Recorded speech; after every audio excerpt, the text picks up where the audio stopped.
विद्यार्थी मित्रांनो, आज आपल्याला जिरंड आणि इन्फिनिटिव्ह बद्दल शिकायचं आहे. जिरंड आणि इन्फिनिटिव्ह म्हणजे काय हे माहिती असणं आपल्याला गरजेचं आहे.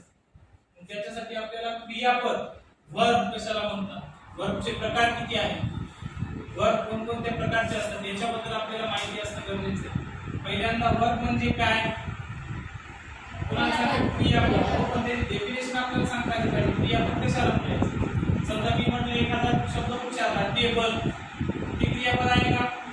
नाही. कॅन नाही. क्रियापद म्हणजे काय, ज्या वर्बमधून आपल्याला क्रिया झालेली कळते. The word which shows an action, the word which shows an action is called verb. साधी सरळ सोपी गोष्ट आहे, बरोबर. त्यानंतर मग हे वर्ब मध्ये जिरंड कशाला म्हणायचं, इन्फिनिटिव्ह कशाला म्हणायचं, जे बेस वर्ब असतात